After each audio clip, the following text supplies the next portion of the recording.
Old Gods of Appalachia Season 3 is brought to you in part by Sucreabeille. Sucreabeille is a woman-owned and operated fragrance company dedicated to increasing the visibility and accessibility of products made by independent women makers. With a website packed with stories and lore connected to their dazzling and fantastically named fragrances, Sucreabeille provides a truly immersive experience for those who wish to carry the sense of whimsy and darkness with them wherever they go. Their vibrant and engaging Facebook group brings the whole package together, allowing fans to become family, and you know how Cam and I feel about family. As a special thank you to Old Gods kinfolks, follow the link in the show notes, spend $25 and use the code LOVEGODS, LOVEGODS, to get a free dram of attempted murder. Scent notes include a misty forest thick with oak moss and the scent of bonfire, cypress suede, and osmanthus. Sucreabeille, welcome to the dark side. We smell awesome.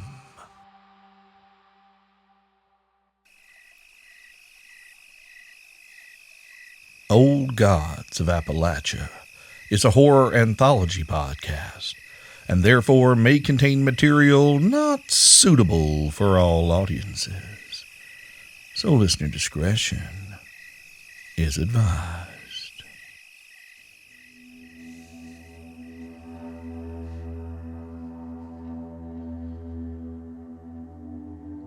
Hardbuckle, Kentucky, 1941. In every mountain community across these old and blessed hills that we call Appalachia, there are folks who stand ever vigilant and watchful. Against what, they would not tell you. Not under threat of death nor torture. Bloodlines that are touched by neither the green nor the inner dark directly, but are well aware of both. Ordinary folks, walking and living in plain sight, who would never once give you any indication that they have brushed shoulders with things beyond the understanding of their neighbors. Folks whose families pass down the duties of keeping watch on things that shift through the shadows of small towns and remote hamlets, wardens of dark beings that might bring harm to the good folk that inhabit those precious homesteads. In the towns closer to the cities, it often fell to the elder folk who had a hard time in this age of science and industry to convince the next generation that haints and boogers and witches were real. That old Miss So-and-so back up in Booger Holler actually knew what she was doing with all her granny medicine and hex marks. But young folks just didn't want to listen to Mama and Papa talk about the old times when there was such an exciting new future just around the bend. But out north of Harlan and out west of Hazard, Kentucky, in the tiny community of Hardbuckle, the eyes and ears of the North Fork of the mighty Kentucky River were fortunately a fair bit younger. Regina Davis and Pamela Robertson, the former an assistant librarian at the Perry County Public Library, and the latter a secretary for Trace Fork Mining, were both in their 20s. The two young women had each called in sick that day and made their way out to the low-lying patch of land that folks called the Devil's Cradle. The cradle was a crater-like indentation situated between the bosom of the mountain and the river itself, and you couldn't see the small compound of rustic bunk houses and neatly laid vegetable gardens that sat within it until you walked right into the middle of them, and that was no accident, family. Greta Ambergy had kept her little farm out of the public eye for as long as anyone could remember. Granny Ambergy, as most people called her, took in children that no church home or orphanage would. If you had a young'un that couldn't stop hitting the others, or cried all night, or spoke in a tongue that no man has ever spoken that made the fires burn low and the milk turn sour, well, you called on Granny Ambergy.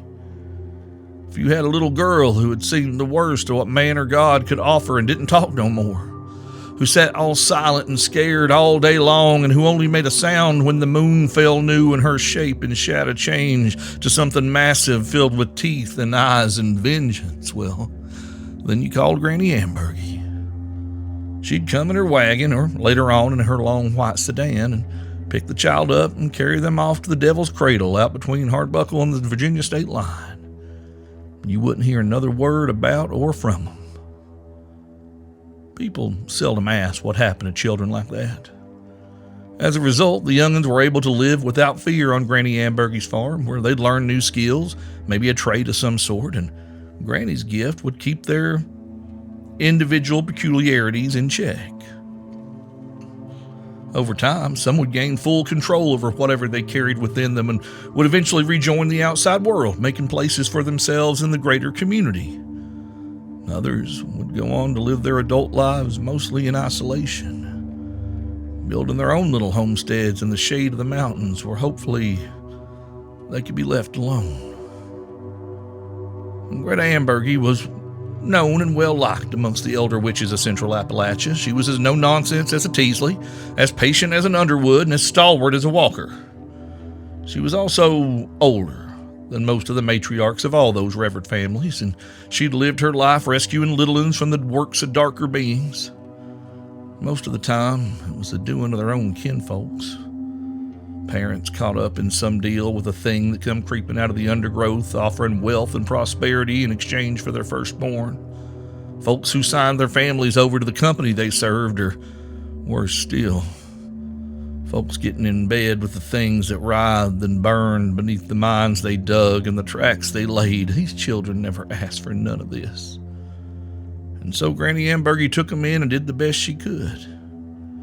Now, her considerable gifts had kept her alive long past any reasonable expiration date, but even the power of the green is limited in how long a mortal body can carry on. In the summer of 1941, Greta Ambergy, known as Granny to most people, went to bed one night and just didn't get up the next morning.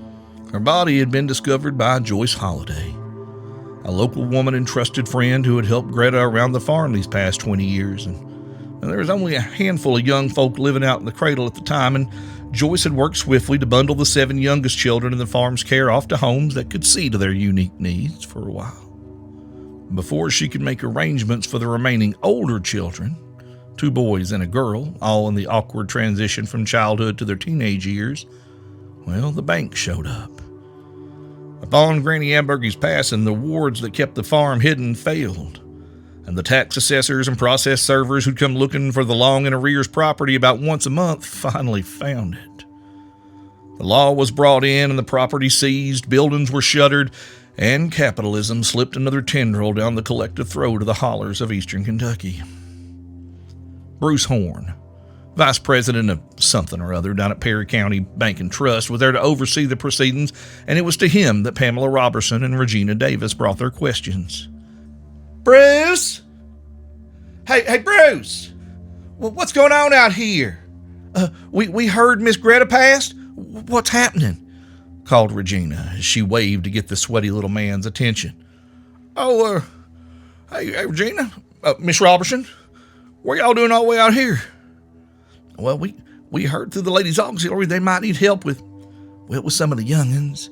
We know she worked with a special sort out here, babies with health issues and all, and we thought we'd come to help, finished Pamela Robertson, a tall woman whose polished secretarial phone manners voice carried a little extra help and a gravitas. Joyce done got all the little ones off to the church group she works with. Said they was folks that could take care of children that need that special care. Say, did you know there was a baby out here born with the heart on the outside of its body? How is that even possible? Bruce, Regina Davis cut him off. What about the older children? We heard there was at least 3 or 4 of them that might need some special assistance. Bruce Horn scowled. He'd been out here all morning, sweating like a pig on a spit, finally foreclosing on a long outstanding mortgage, and the last thing he wanted to think about was troublemaking teenagers lurking around the bank's new property. Oh, them. Yeah, we caught a boy and a girl trying to break into Greta's cabin after we done sealed it up. And looks like they got a few things out of there, but nothing of monetary value. Scotty said they grabbed some sort of big book and took off towards the woods. He set off after him, but didn't get too far. Mr. Horn, Pamela Robertson cut in, touching the man's sweaty hand to hold his attention. Where are the children now? Ma'am, I rightly don't know nor do I care. They all looked healthy and able-bodied to me. They took off through the woods back that way after they pushed Scotty down the side of the hill. You all right, Scotty? Bruce Horn called to the older, heavier man who sat on a nearby stump giving a statement to a sheriff's deputy. The older man threw a thumb in the air to signify that he would live. Lucky they didn't kill him. Scotty's old. Regina Davis rolled her eyes and slapped her second cousin, the bank officer, on the arm hard. So you're telling us that 3 of Granny Ambergy's older children everybody would just as soon not remember are out here, or just off on their own in the woods around Lost Mountain where anything could happen to them? Bruce shrugged. I guess so. I mean, like I said, they didn't seem like they had anything wrong with them. They just took off. Look, Gina, I don't have time to worry about no youngins running away from home. I got work to do here. Hell, maybe they'll find work and learn some responsibility instead of letting an old woman work herself to death taking care of them. I mean, really, what's the worst that could happen? Regina and Pamela exchanged a look as they hurried back down the path to the main road in their car. There were phone calls to make, messages to send. If the worst was going to happen, the best they could do was be ready. These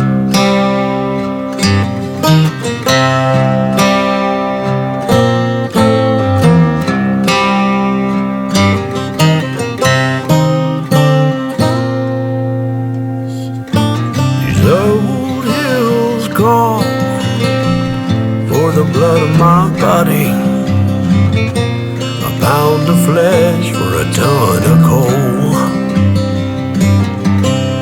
So down I go into a dark hell waiting, where lungs turn black and hearts grow cold. And I'll take to the hills and run from the devil to the dying sun. Something wicked my way comes, and tread soft, my friend, into these shadows where the old ones roam. For in these hills we die alone.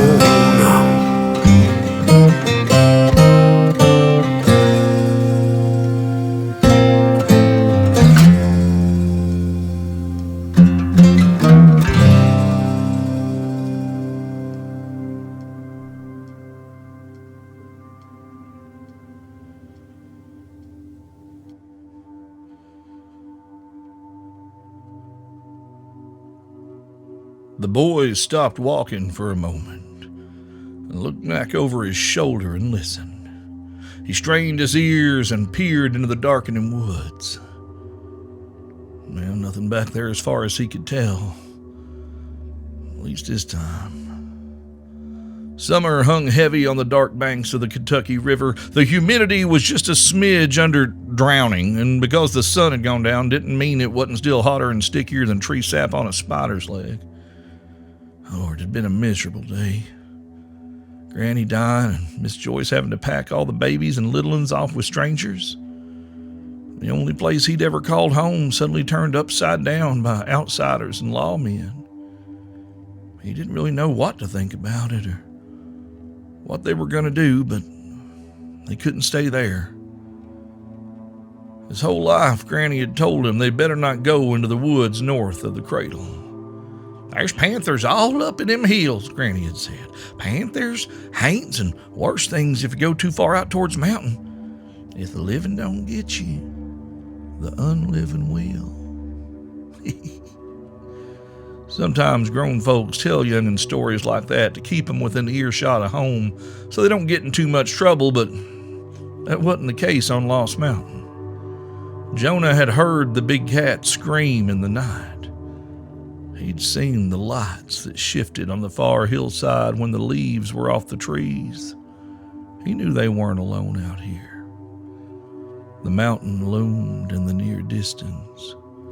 In the evening, its shadow fell on the cradle like a purple bruise. Granny told him that the worst boogers came down from that old mountain at night looking for young'uns to gobble up or carry off. He knew there were bad things in them woods. Granny had never lied about that, at least. She'd lied about other things, but not that. They'd hightailed it out of there the first chance they got in the early evening when the bank folks and police started showing up at the cradle and made their way out towards Butcher's Rock on the north side of the ridge. It was the furthest any of them had ever dared go into the woods. Butcher's Rock was a huge, mossy boulder that jutted out of the ground about 200 yards from the cleared boundary of Granny Ambergy's land. It had become sort of a refuge for the older children in the cradle. Its mysteries and location passed down from the farm's previous residents to the younger kids coming of age. It was a place to go and hide if you were mad at Granny, but not mad enough to run away. It was a place to go smoke, if you had something to smoke, and the world would be a horrible place if such a prime secret location wasn't utilized for the occasional romantic rendezvous between youngsters as those urges struck and required exploration. There was a cache of jerky, some canned fish, and other things skimmed from the kitchen pantry in the event that anybody wanted to hide out there long enough to make Granny worry by staying out overnight. In truth, it was near impossible to make Greta Ambergy worry. She could track any child that had spent any time on her land pretty much anywhere, and Butcher's Rock, though seemingly a world away from her little farm of outcasts, was well within her wards and thus under her watchful eye. Jonah had watched as Miss Joyce's people come and took little Conroy, Melissa, Jackson, and Elijah in one car, Mason, Patty, and Sweet Tater in the other. Nobody seemed to pay much mind to him and the other older kids. That always seemed to be the way, though, right? You hit a certain age and you help raise the little ones, and pretty soon they didn't see you as a kid no more. You were just another set of hands to help make supper or change diapers, and nobody got to stay young long when there was work to be done. Hell, he'd seen a bunch of older boys come and go from the cradle. Orland and Timothy had gone to work in the mines over on the far side of Lost Mountain when Granny said they were ready, and they weren't much older than he was now. He was 15, or so he thought. Time passed strangely in his life. His memory was a patchwork of birthdays and sudden shifts and jumps, but he was sure he was at least close to 15. Granny had called him Jojo when he was little, and that changed to Jonah as he got old enough to learn to read and write. But he didn't remember who his folks were or how he come to live in the cradle with Granny Ambergy, but he'd been here as long as he could remember. Now that she was gone, so was the only home he'd ever known. The other two weren't like him. They'd come to live with Granny after they were at least partly grown. Rachel had come 2 or 3 years ago, maybe, and Skeeter the year after her. They were all pretty close in age, he figured. And Rachel had lost her mommy in an accident that involved a collapsing bridge, a car chase, and a big explosion. At least to hear her tell it. The girl's story got wilder and more fanciful every time she told it, so Jonah took it with a grain of salt. Everybody wanted to have a fancy story about where they come from when they don't know where they come from or were too ashamed to say. Rachel's mommy might have just dropped her off and never looked back for all he knew. Skeeter, on the other hand, didn't have no story at all. He just woke up and he was at breakfast one morning. His big eyes and slightly darker complexion made him stand out from the other inhabitants of Granny's place, but he was one of them just the same. As of late, Granny and Miss Joyce had been teaching him how to make biscuits in the kitchen in the early dark of the morning and how to can vegetables down in the cellar until almost supper time. Everybody got to learn how to do at least a couple things living here. But if you ended up with Granny Ambergy, it usually meant people didn't want you or couldn't do nothing with you, so out you went. They all knew how that felt. When little Mason touched the boy's arm and asked him why his skin was so dark, Skeeter just smiled and said, "We's Portuguese," and left it at that. That was one of the few times Jonah ever heard the boy speak to anybody but Granny. Skeeter was smaller than him and Rachel, but his eyes were so deep and cold. Like many of the children brought to this wilderness to find their place, he had seen far too much in his few short years. Once they realized that there wasn't a car coming to take them away to some church home or anywhere else for that matter, they'd quietly left their respective bunkhouses and made their way across the shared yard to Granny's cabin. Now, the bank people had locked it up and nailed a bar across the door, but Rachel made short work of that. the wood falling to pulp as she tugged at it with her slim fingers. Now, they hadn't had a chance to grab much from Granny's house before that old man from the bank came hollering after them, but they got what they come for, though. That would have to be enough. Skeeter had gotten his hands on the cigar box that Granny kept under the loose floorboard along the back wall.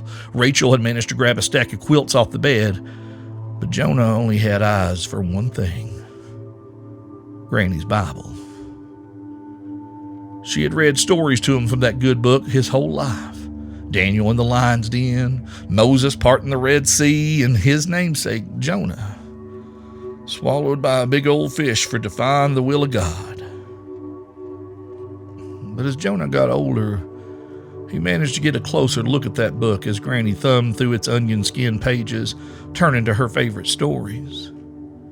He'd peeked over her shoulder a couple times and glimpsed other pages worked into the book. Some were old and faded and had been stitched into the binding. Others were clearly more recent and looked like envelopes that held even more pages within. There were maps and drawings of things he was willing to bet weren't in any Bible you'd find in a church. He didn't think the good Lord made things that looked like some of those drawings. As he gained his letters, thanks to the patient lessons from Miss Joyce and her sister Miss Laura, Jonah spotted names written on those other pages. Names he knew. Names of children that had come and gone from the farm in the Devil's Cradle, including his and Rachel's. Before Granny passed, he'd been cooking up a plan to get his hands on that holy book to see what in the world else was in there. And now, as his whole world was being turned upside down, he had his chance. Jonah had snatched the book up, expecting it to be warm. When Granny Ambergy read from it, it seemed like an extension of her body. A beating heart of stories and scriptures held in her weathered and loving hands. That book was as much a part of her as the iron gray hair she wore wound up in a tight bun, or the sound of her voice when she'd soothed them in their times of hurt or sickness. But in that moment, it just felt like a big book, bound in a yellowing white leather, fastened shut with a knob that held a leather strap across its overstuffed pages. They'd run. They'd set up camp on the other side of the rock and ate a meager supper of saltines and sardines from the stash there. They hadn't talked much. They were all right sad about Granny, and the quiet just seemed respectful. Rachel had suggested drawing straws to see who would take the first watch, but Jonah had insisted he wanted to go back and see if the bank folks were still down there, so they might as well get some rest. He carried the Bible with him as he crept back to the edge of the trees and peered back down at the farm. He could see a sheriff's car parked on the dirt road, the deputy inside it reading a newspaper by flashlight. A voice at his shoulder startled him. Don't even think about it, Jojo. There ain't nothing left down there for us. Jonah almost dropped the tome he was holding as he jumped back half a step. Jesus, girl! How you move so quiet? Rachel smiled unapologetically at him as she pushed her dark hair behind her ears. Just a little something Mama taught me. Well, don't go sneaking up on me like that. You about made me soak my britches. He registered what she'd said and scowled slightly. And don't call me Jojo. Rachel snorted a short laugh and then grew serious. Right. I mean it though, Jonah. That's not home anymore. Not for us. She tugged at his hand and led him back in the direction of their camp. She looked down at the ancient book as they walked. Maybe you can read us a bedtime story. Jonah looked at the cover of that old Bible, shining pale in the moonlight. He didn't know what all was in there, but he was pretty sure it wasn't nothing that would help any of them sleep.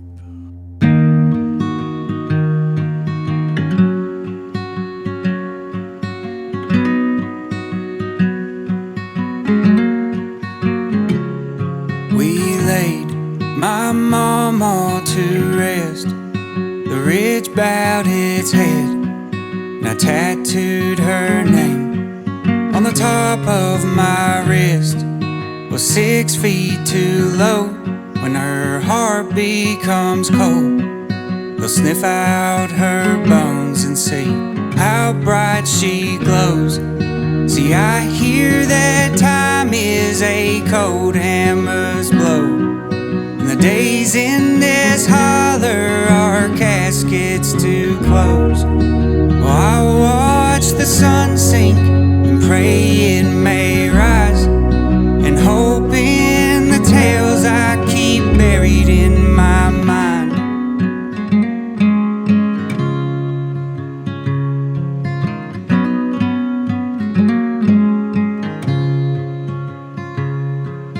Of panthers on the mountainside, the freedom that comes and knowing your bite. Well, I sharpen my teeth, pray my nails become claws, to finally dig out of this hole we've always called home. Well, hey there, family. Welcome to the final act of Season 3 of Old Gods of Appalachia. We brought you back into the woods of eastern Kentucky to follow yet another young person touched by the darkness as they search for their place in the whole wide world. Now, we've been waiting and been super excited to introduce you to young Jonah and his companions, but I promise you, you ain't expecting this story to go where it's going to go. So y'all just hang on now, all right? Now, I'd like to remind everybody that completing your social media ritual is the best way to keep up with us, and some new and exciting things are coming down the road. We got a brand new Patreon mini-series to announce in the near future, and there are some other exciting happenings brewing in the world of live shows for 2023. There's just a whole lot more I want to tell you about, but I can't. Well, I could, but I'm not gonna. Just not right now. So your best bet is to head on over to oldgodsofappalachia.com and follow us on Twitter, Facebook, and Instagram. Join us on the Discord server to keep up with all of our dark adventures as they unfold. Now, this is your Every Dang Show reminder that Old Gods of Appalachia is a production of Deep Nerd Media, distributed by Rusty Quill. Our intro music is by Brother Land and Blood, and this episode's outro music is Panthers on the Mountainside by our cousin John Charles Dwyer. Look for it to drop on our Bandcamp, oldgodsofappalachia.bandcamp.com, real soon. Today's story was written and performed by Steve Shell.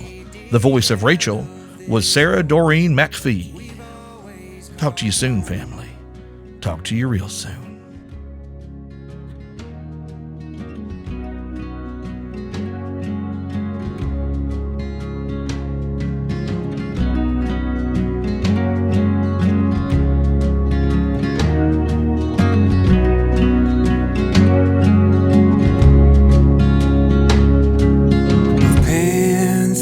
On the mountainside, the freedom that comes and knowing your bite. Well, I sharpen my teeth, pray my nails become claws, to finally dig out of this hole I've always called home.